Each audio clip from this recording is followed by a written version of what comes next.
பிரியமானவர்களே, இயேசு கிறிஸ்துவின் நாமத்தில் உங்களுக்கு என் அன்பின் வாழ்த்துக்கள். இந்த இடம் எப்படி இருக்கு? அழகா இருக்குதா? எருசலேம் பட்டணம் பின்னால பாக்குறீங்கல்ல, எருசலேம் பட்டணம் அந்த அழகாக தெரிகிறது. இங்கிருந்து பார்க்க நல்ல ஒரு அருமையான ஒரு இடம். எங்க இருக்கிறன்னு தெரியுமா?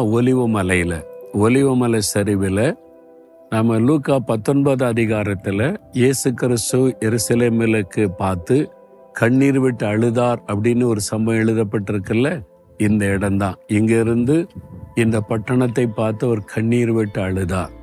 இந்த மலையில இயேசு கண்ணீர் விட்ட இடத்துல ஒரு அழகான சின்ன ஆலயம் கட்டி இருக்கிறாங்க. அதனுடைய கோபுரம், அந்த அமைப்பு கண்ணீர் துளியை போல அமைச்சிருக்கிறாங்க. இயேசு இங்கிருந்து தான் பட்டணத்தை பார்த்து கண்ணீர் விட்டு அழுதார். ஏன் அப்படிலாம் அழணும் அப்படின்னு நமக்கு நினைக்க தோன்றும். ஒரு பட்டணத்தில் காணப்படுகிற பாவ அருவருப்புகளை நிமித்தம் அவளுக்கு வரக்கூடிய அழிவு நியாயத்தீர்ப்பை நினைத்து இயேசு கண்ணீர் விட்டு அழுதார்.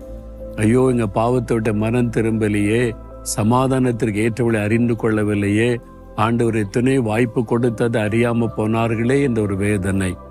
ஏன்னா கிபி 70 ரோமருடைய படைகள் எருசலேமை முற்றுகையிட்டு பட்டணத்தை தரைமட்டமாக்கிட்டாங்க. எருசலேம் தேவாலயத்தை இடிச்சிட்டாங்க.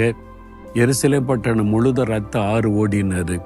காரணம், அந்த பாவத்திற்கேற்ற நியாயத்தீர்ப்பின் தண்டனை. அது தான் உண்டாக்கின பட்டணமா இருந்தாலும், தானே ஆண்டவர் கட்டி கொடுத்த தேவாலயமா இருந்தாலும், பாவத்துக்கு இடம் கொடுத்து பாவத்தை விட்ட மனம் திரும்பாம துணிகரமா பாவத்தில் இருந்தா கர்த்தர் நியாயம் தீர்த்து விடுவார் என்பதற்கு இந்த பட்டணமே ஒரு உதாரணம். நீங்களா இருந்தாலும் நானா இருந்தாலும் அப்படிதான்.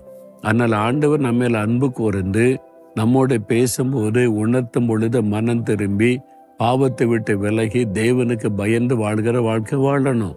அதுக்கு தான் இது சாட்சியா இருக்கிறது. சரி, ஆண்டவர் எனக்கு என்ன வார்த்தை சொல்றார் அப்படின்னு நினைக்கிறீங்களா? ஏசாயா 42 அதிகாரம் 16 ஆண்டவர் சொல்லுகிறார், அவர்களுக்கு முன்பாக இருளை வெளிச்சமும் கோணலை செவ்வையும் ஆக்குவேன். உங்களை பார்த்து சொல்றார், என் பிள்ளைகளுடைய வாழ்க்கையில் இருக்கிற இருளை வெளிச்சமாய் மாற்றுவேன், கோணலான காரியத்தை செவ்வையாக்குவேன்னு வாக்கு கொடுக்கிறார். உங்க வாழ்க்கையில ஏதோ ஒரு பகுதி இருளாக இருக்கிறது. உங்க குடும்பத்துக்குள்ள, உங்களுடைய பிசினஸ்ல, உங்களுடைய பிள்ளைகள் வாழ்க்கையில, உங்களுடைய ஊழியத்துல ஒரு பகுதி ரொம்ப வெளிச்சமா இருக்குது, ஒரு பகுதியில இருள் காணப்படுகிறது. என்ன பண்றதுன்னே தெரியல, இருட்டுல தடவி திரிகிறதை போல இருக்கிறது. இந்த காரியம்தான் எங்களுக்கு பிரச்சனை. இந்த தேவைக்கு என்ன பண்ணன்னு தெரியலாம இருட்டுல தடுமாறுகிறோம். என் பிள்ளை இப்படி இருக்குது, கணவர் இப்படி இருக்கிறார், என் மனைவி இப்படி இருக்கிறார், என்ன பண்ணனே தெரியல அப்படின்னு நினைக்கிறீங்க பாத்தீங்களா? அந்த இருளான காரியத்தை கர்த்தர் வெளிச்சமாய் மாற்றுவாராம். கோணலாய் இருக்கிறத செவ்வையாக்குவாராம். பயப்படாதங்க. உங்க வாழ்க்கையில் இருக்கிற இருளை வெளிச்சமாய் மாற்ற கர்த்தர் வாக்கு கொடுத்துட்டார்ல. நீங்க சொல்லணும், ஆண்டவரே, இதுதான் என் வாழ்க்கையில இருள் இந்த பகுதியில் இருக்குது, ஒரே தடுமாற்றமா இருக்குது, வெளிச்சமா மாற்றுங்க.